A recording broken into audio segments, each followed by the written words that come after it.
बड़ी खबर आपको बता दें, यमन के हवाई अड्डे पर इजरायल की तरफ से बहुत बड़ा हमला किया गया है। बहुत बड़ी खबर है, इजरायल ने यमन पर यह अटैक किया है। यमन की राजधानी सना में एयरपोर्ट को टारगेट किया गया है। इजरायल ने यमनिया एयरबेस के विमान पर बमबारी की है और माना यही जा रहा है कि हूती विद्रोहियों की मिसाइल अटैक के बाद इजरायल की तरफ से यह बदला लिया गया है। इससे पहले भी अप्रैल के महीने में भी इजरायल ने एयरपोर्ट पर हमला किया था और यमनिया एयरबेस के 3 विमान तबाह कर दिए थे। और एक सीधी तस्वीरें हम आपको दिखाने की कोशिश करें कि किस तरीके से इजरायल की तरफ से यहाँ पर ये जोरदार जबरदस्त अटैक किया गया है। माना यही जा रहा है ये यमनिया एयरबेस है जहां पर सिविलियन फ्लाइट को टारगेट किया गया है। और आप देखिए धुएं का गुबार आप देख पा रहे हैं कि किस तरीके से यहाँ पर अफरा तफरी का माहौल नजर आ रहा है। इससे पहले भी अप्रैल महीने में इजरायल की तरफ से इस तरीके का अटैक किया गया था। 3 विमान तब क्षतिग्रस्त हुए थे और आप देखिए एक बार फिर से यहाँ पर सिविलियन इस विमान को अटैक किया गया है। अफरा तफरी का माहौल आपको नजर आएगा। इसके अलावा देखिए रेस्क्यू ऑपरेशन लगातार यहाँ पर चलाया जा रहा है, लेकिन आप देखिए कि किस तरीके से यहाँ पर विमान के पर खच्चे उड़ गए हैं। ये अटैक कितना जबरदस्त भयानक हुआ है, इन तस्वीरों से कहीं ना कहीं ये तस्वीरें तस्दीक करती हुई नजर आ रही हैं। इजरायल ने यमन की राजधानी सना पर ये बहुत बड़ा अटैक किया है, लेकिन इस बीच जिस तरीके से ये तस्वीरें सामने आई है इसे इजरायल का बदला कहा जा रहा है, क्योंकि हूती विद्रोहियों की तरफ से जो बड़ा अटैक किया गया था मिसाइल अटैक, उसके बाद इजरायल की तरफ से ये बहुत बड़ा हमला किया गया है।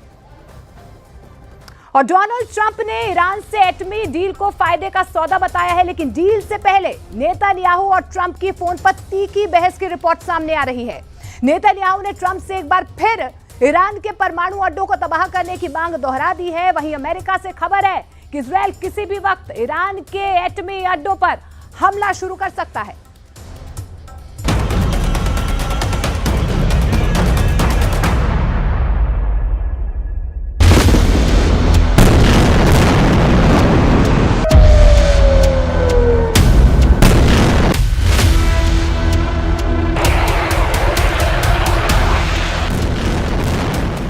600 दिन पहले छिड़ी ये लड़ाई, हजारों लाशें बिछ गईं।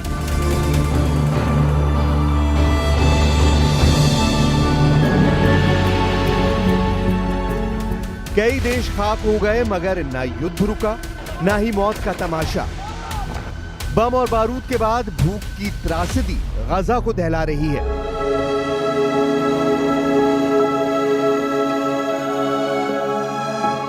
खाने पीने की चीजों के लिए गजा में लाशें बिछ रही हैं। हमास इजराइल युद्ध अब उस मोड़ पर है जहां सिर्फ एटम बम की बातें हो रही हैं। महाविनाश के हथियारों का शोर सुनाई दे रहा है। प्रेसिडेंट ट्रंप हो, नेतन्याहू हो, ईरान के सुप्रीम लीडर हो, सब एटमी हथियार पर बयान दे रहे हैं, क्योंकि बात ईरान के परमाणु हथियारों पर आकर ठहर गई है। इजराइल जिसे तबाह करने के लिए किसी के रोके नहीं रुकने वाला। नेतन्याहू ने फाइनल एक्शन शुरू कर दिया है। गजा में इजराइल का दुश्मन हमास दम तोड़ रहा है।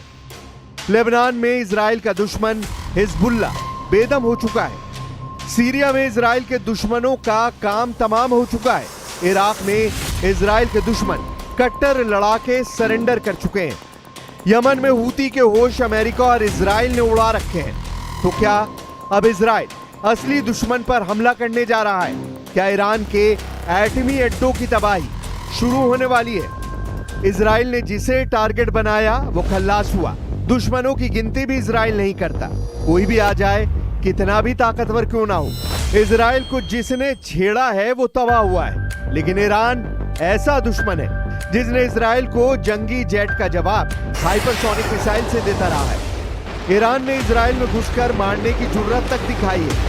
एक बार नहीं, 2 बार ईरान इजराइल को दहला चुका है। ऑपरेशन ट्रू प्रॉमिस के जरिए ईरान ने नेतन्याहू को कभी भी सुकून से नहीं रहने दिया है। वहीं जब से ट्रंप ने ईरान इजराइल के बीच एंट्री ली, सारे समीकरण नेतन्याहू के खिलाफ दिखने लगे हैं। नेतन्याहू जो चाहते हैं ट्रंप वो होने नहीं दे रहे। इजराइल को ईरान के परमाणु ठिकाने बर्बाद करने के बाद ही शांति मिलेगी, जबकि ट्रंप ईरान से एटमी डील फाइनल करने के करीब पहुंचने का दावा कर रहे हैं। Will there be another round of talks soon? Very soon. The Iran talks. I can't tell you what's going to happen tomorrow. I can tell you the Iran talks have been going very well. Trump की उम्मीद कायम है। Trump को Iran की तरफ से green signal मिल रहे हैं। ईरान अपने एटमी अड्डे की IAEA के साथ अमेरिका की भी निगरानी के लिए राजी है। ईरान के न्यूक्लियर प्रोग्राम चीफ मोहम्मद इस्लामी ने कहा कि ईरान यूरेनियम संवर्धन जारी रखेगा। ईरान के लिए ये रेड लाइन है जिसे अमेरिका को क्लियर कट बता दिया गया है।